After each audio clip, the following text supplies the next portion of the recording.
Nós estamos iniciando a nossa videoaula de História do ensino médio, onde nós iremos refletir sobre o imperialismo na África e na Ásia. Eu sou professor especialista em História, Ricardo de Moura Borges, e já no início desse slide nós podemos perceber duas imagens que nos chamam a atenção. A primeira, uma pessoa que está acima de um continente, mostrando e demarcando o território desde o sul até o norte desse continente. O outro está ali, outros estão ali numa refeição onde eles estão justamente partilhando o globo, ou as regiões das quais deveriam ser exploradas, como se eles fossem donos do mundo.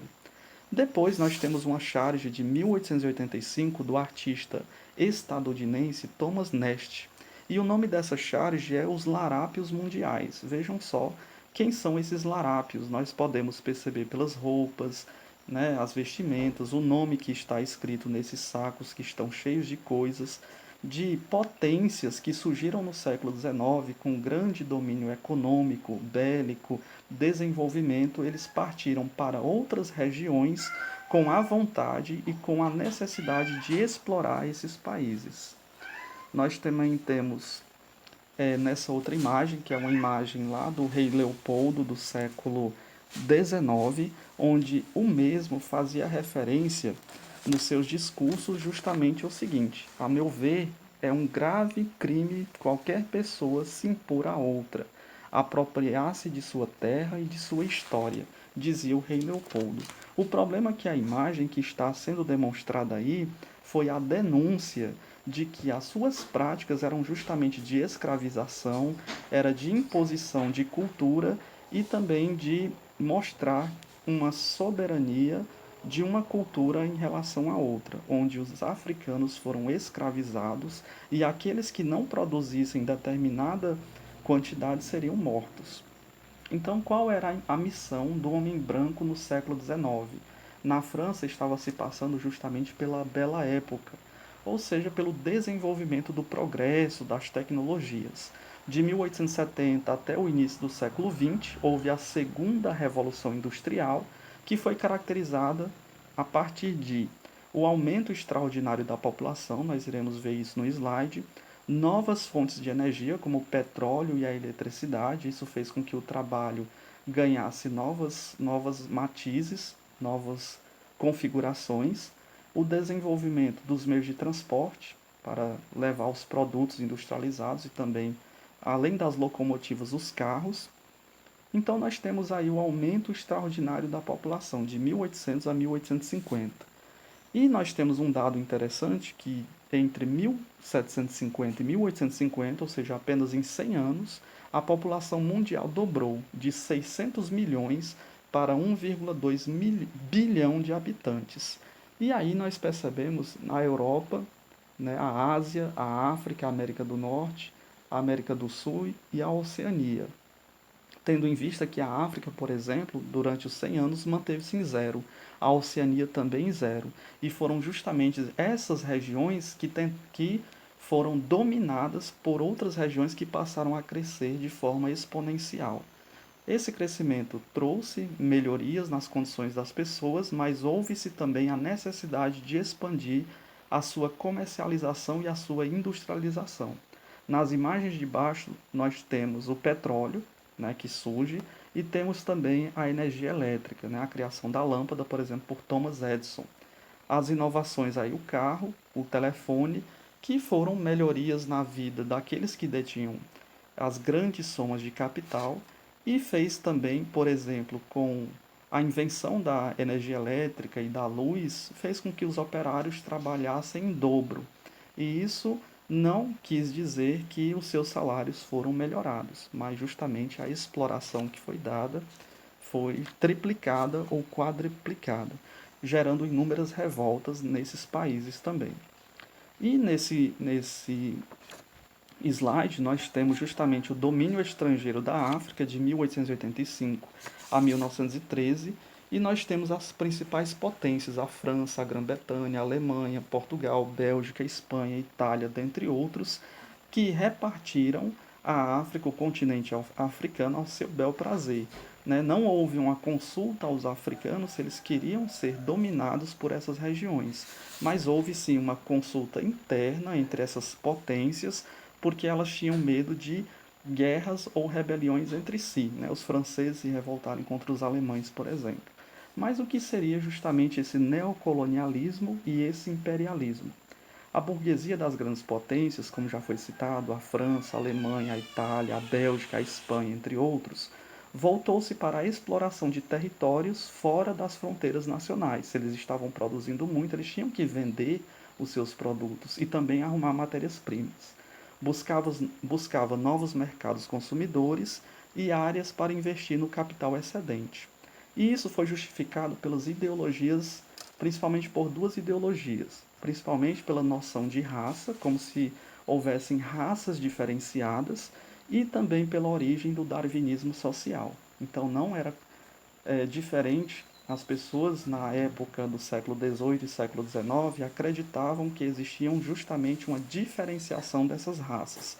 E é o que está justificado, por exemplo, nessas duas imagens. A primeira, né, o Darwin, e vemos diversos crânios, onde aqueles que têm uma pele mais clara, o crânio ele é diferenciado e é justificado, por exemplo, o atraso que havia no Brasil e nas outras regiões justamente pela cor da pele. O segundo slide, a segunda imagem, é justamente sobre o que arrancaram da África e levaram para os demais países, sem consulta.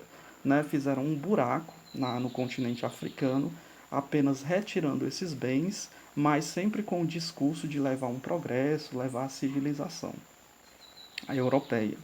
A partilha da África. Até o século XIX, os redutos europeus existentes na África resumiu-se a regiões litorâneas. Então, Portugal, por exemplo, a Espanha ficavam nas regiões mais próximas do mar do continente africano. Quem foram os primeiros? Franceses. Foram os mais ativos na conquista militar africana. Em 1875, a Grã-Bretanha iniciou a sua investida na África. Em 76 se deu a exploração da bacia do Congo e nós temos já, desde aquela imagem, o rei belga Leopoldo II, que foi um dos piores, assim, que cometeu atrocidades terríveis nas regiões africanas em busca de riquezas que ali existiam. E para que essas potências que se desenvolviam não se degladiassem, não gerasse uma guerra mundial que veio a acontecer posteriormente, eles fizeram a Conferência de Berlim entre 1884 e 1885, né, em 28 de fevereiro de 1885, existe essa conferência na Alemanha, em Berlim, com o principal objetivo, que era definir a repartição amigável, vejam que amigável está entre aspas, da África, para impedir uma guerra entre as potências imperialistas. Então o medo era que os alemães se revoltassem contra os franceses, por exemplo. Então qual região caberia a cada um? E aí na figura nós temos aqui eles repartindo uma pizza. Eu fico com essa parte, você fica com essa outra, e teremos locais onde vocês vão fazer as suas rotas comerciais.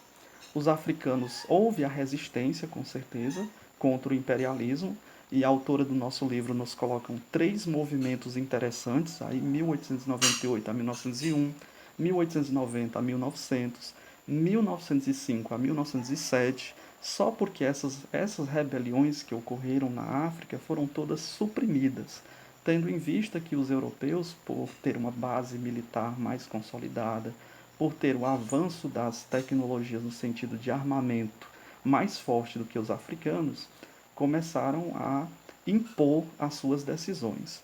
E partindo para a questão da Ásia, não será diferente, no sentido de questão de dominação, de opressão. Desde a época medieval, a Ásia já fascinava os ocidentais por suas riquezas. E aí, quando nós lembramos da Ásia, nós pensamos também nas tradições milenares que esse continente nos traz. Cobiçado desde quando os portugueses começaram a trazer especiarias de Calicut, na Índia, em 1498, o imenso e populoso continente asiático também foi alvo do imperialismo europeu, com a mesma ideia, levar a civilização, levar o progresso, mas na verdade era para extrair os bens que ali existiam. E aí nós temos o primeiro, nós vamos falar sobre a Índia, sobre a China e sobre o Japão. O primeiro foi a Índia, sobre o domínio britânico. Desde o século XVIII, era mercado essencial para tecidos de algodão e exportações de manufaturas britânicas. O que acontece? Aos os hindus venderem o algodão para os britânicos vendiam os produtos feitos pelo algodão mais caro. Isso fazia com que houvesse revoltas, porque agora os hindus tinham que trabalhar muito mais e vender barato o seu produto e comprar caro aquilo que era industrializado pelos britânicos. Então, entre 1874 a 1858, essa companhia foi dominada e houve uma revolta. Só que essa revolta foi suprimida e, para finalizar a revolta, a rainha Vitória da Grã-Bretanha, ela foi condecorada como a imperatriz da Índia. Mais uma vez, os britânicos, por meio da força, da metralhadora, do seu armamento bélico, se impuseram sobre os hindus, né? A Índia, os hindus. Depois nós temos o Império do Sol Nascente, o Japão, e essa região vai justamente se diferenciar desse momento de neocolonialismo, porque eles percebem que existe sim uma necessidade desses europeus em chegarem às suas regiões, porque eles têm os seus interesses, então eles começam a dar uma contrapartida. Né? 1860, japoneses começam a enviar jovens à Europa e aos Estados Unidos. E aí eles começam a estudar e aprender as técnicas dos norte-americanos e dos europeus e começam a voltar para o Japão. Isso foi conhecido como Revolução Meiji, em 1868, onde esses jovens começaram a aplicar e justamente o imperador começou a investir mais em escolas, em educação, no desenvolvimento das cidades, das tecnologias e fez com que o Japão se tornasse uma grande potência como nós temos hoje. O outro foi a queda do dragão, a China, que já se desenvolvia desde uma tradição milenar, mas houve-se também esse interesse por parte dos europeus, principalmente dos britânicos, em dominar as regiões chinesas. Não havia um comércio, os chineses não estavam interessados nos produtos dos europeus, então os britânicos tiveram uma ideia que era justamente levar o ópio. E esse ópio, justamente por ser uma droga, estava viciando muito os chineses. O imperador da China teve uma ideia que era justamente derrubar uma embarcação com mais de 1 tonelada desse ópio, o que causou revolta entre os europeus e, infelizmente, a China teve que assinar um tratado, né, o Tratado de Nanquim, dentre outros tratados, que favoreceram justamente os europeus, principalmente pagando aos ingleses uma indenização de 21 milhões de dólares pela perda do ópio jogado ao mar e pelos prejuízos causados pela guerra, o controle total de Hong Kong pelos ingleses, a abertura de 5 portos da China para que os mercados ingleses pudessem comerciar livremente, o direito de os britânicos serem julgados por suas próprias leis caso cometessem crime em território chinês. Então nós percebemos que esse imperialismo, esse neocolonialismo favorecia alguém e favorecia justamente as grandes potências que ali foram surgindo. Houve a resistência dos boxers na China, que eram justamente aqueles guerreiros mais antigos que, por uma tradição, tinham habilidades nas artes marciais e também com o manuseio das espadas, mas foram logo suprimidos justamente porque os britânicos levavam as suas metralhadoras, os seus canhões e sufocaram rapidamente a resistência dos Boxers, que foi de 1900 a 1901, movimento contra a dominação ocidental na China, né, conhecida como Rebelião dos Boxers. E, finalizando, nós temos aí também a concepção de uma África deturpada. O que é deturpação é aquilo que não é real, né, com ideias pseudocientíficas como o evolucionismo social e o darwinismo social. Então, os relatos de viajantes, desde o Brasil colônia, desde tempos antigos, ainda foram disseminados no século XVIII, século XIX, século XX, para colocar como que os africanos eram inferiores, eram desprovidos de tecnologias e eram muitas vezes até seres monstruosos, como está aí associado nessa figura. E a partir dessa reflexão, é interessante que vocês leiam o texto lá na página final do nosso capítulo, página 15, e aí vocês vão perceber como a ciência da época fortificava essa ideia sobre o africano. E aí nós temos duas indicações de filme, A Guerra do Ópio, que está disponível no YouTube de forma gratuita, e A Partilha da África, que é um mini documentário de 3 minutos apenas, que vai justamente selecionar os aspectos mais importantes de desenvolvimento da economia dessas potências que foram se surgindo e se organizando a partir do século XIX e início do século XX.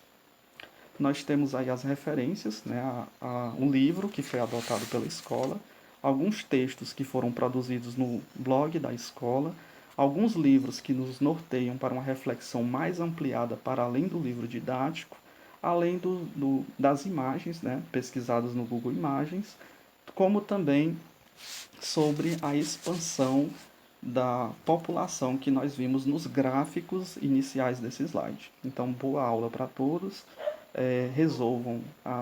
Leiam o livro, resolvam as questões e em breve nós iremos discutir um pouco mais sobre este conteúdo e os demais conteúdos que assim vierem.